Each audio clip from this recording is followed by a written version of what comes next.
पैसा एक ऐसी चीज जिसे दुनिया में रहने वाला हर इंसान पाना चाहता है। ये कोई सिर्फ कागज का एक टुकड़ा नहीं बल्कि एक ऐसी चीज है जिसे पीएचडी प्रोफेसर से लेकर एक चाय बेचने वाले तक सब के सब इसके पीछे दौड़ रहे हैं। ये पैसा ही है जिसने जंगलों में रहने वाले इंसान को इन बादलों को छूती बिल्डिंग से लेकर हवा से भी तेज दौड़ने वाली गाड़ियों तक पहुंचाया। दुनिया में लाखों लोग पैसों की लालच में मारे जाते हैं, मुल्कों की इकोनॉमीज बनाई जाती हैं। इनफैक्ट पैसों से ही दुनिया में हुकूमतें तक गिराई और खड़ी की जाती रही है। कहने को ये एक सिंपल कागज का टुकड़ा है, लेकिन इसी कागज के टुकड़े पर चीजों के साथ साथ लोगों की वैल्यू भी डिफाइन की जाती रही है। अब यहाँ पर सवाल ये उठता है कि कैसे ये कागज का टुकड़ा हमारी जिंदगियों को इस हद तक मैनिपुलेट कर सकता है। तो आइए जानते हैं आज की इस डिटेल्ड वीडियो में।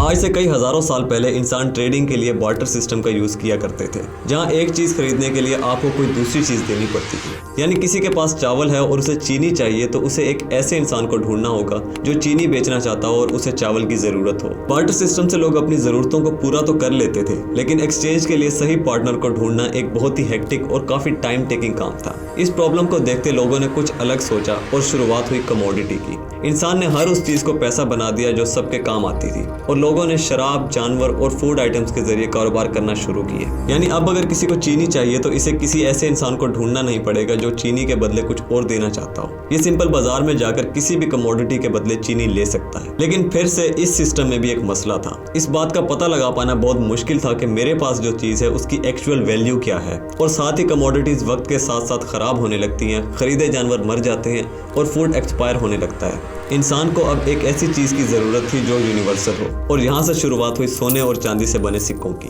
लेकिन इसमें भी एक प्रॉब्लम थी, क्योंकि इन सिक्कों के वजन को उठा के चलना और साथ ही इनके छिन जाने का डर रहता था। इसके लिए सोनार और कुछ लोगों ने मिलकर एक सॉल्यूशन निकाला। इन्होंने लोगों से कहा कि ये अपना सोना इनके पास रखवाएं, ये इन सिक्कों को संभाल के रखेंगे और बदले में इन्हें रिसीट के तौर पर कागज का एक टुकड़ा देंगे जिसमें ये लिखा होगा कि सोनार के पास आपका इतना सोना है। इस कागज के टुकड़े को IOU कहा जाता था। IOU यानी मैं तुम्हारा कर्जदार हूँ। इस IOU को दिखाकर लोग अपना सोना किसी भी वक्त वापस ले सकते थे।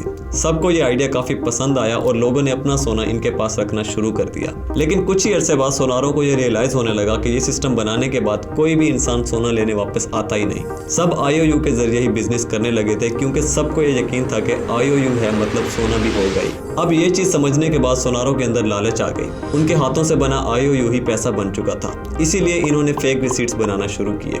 इनके पास फिजिकली सोना मौजूद ही नहीं था, इसके बावजूद ये IOU बनाते गए और इसी तरह से शुरू हुआ दुनिया का सबसे बड़ा लीगल स्कैम, जो कि आज भी चला आ रहा है। वो सोना संभाल के रखने की दुकान दुनिया का पहला बैंक था और वो IOU दुनिया की पहली करेंसी। दोस्तों, अगर मैं आपसे पूछूं कि एक बैंक कैसे काम करता है तो सिंपली हम जो पैसे डिपॉजिट करते हैं उसी से बैंक दूसरों को लोन देता है और बदले में इंटरेस्ट चार्ज करके अपना प्रॉफिट बनाता है। और इसी बेसिक प्रिंसिपल पर सारे कमर्शियल बैंक्स ऑपरेट करते हैं। लेकिन तस्वीर का दूसरा रुख कुछ और ही है।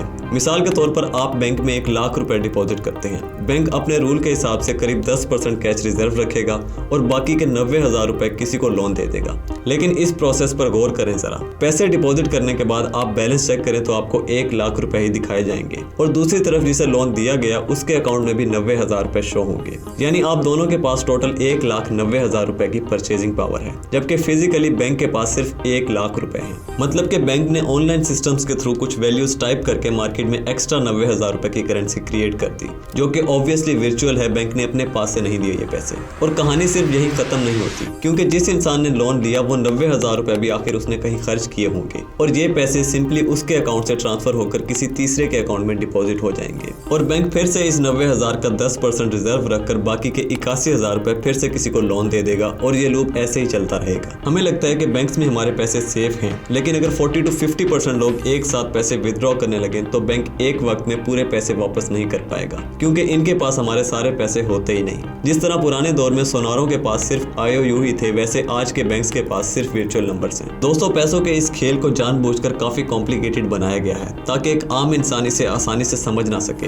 हम सबको लगता है कि करेंसी और मनी एक ही चीज है, जबकि ऐसा नहीं है। करेंसी एक मीडियम ऑफ एक्सचेंज है और दूसरी तरफ मनी अपने आप में ही एक वैल्यूएबल एसेट है। घर में रखे नोट्स के बंडल्स रातों रात कागज हो जाएंगे अगर गवर्नमेंट इन्हें बैन कर दे, क्योंकि ये एक एक करेंसी है, लेकिन घर में रखा सोने का एक सिक्का चाहे कोई भी गवर्नमेंट कुछ भी बोल दे, इसकी वैल्यू कम नहीं होगी, क्योंकि ये एक एसेट है। दोस्तों, आज के दौर में ये कागज सिर्फ एक भरोसा है और भरोसे पर ही दुनिया कायम है। आपकी क्या राय है कमेंट्स में जरूर बताइएगा। वीडियो अच्छी लगी हो तो लाइक करें। इसी तरह की और इन्फॉर्मेटिव वीडियोस देखने के लिए चैनल को सब्सक्राइब करें। बाय।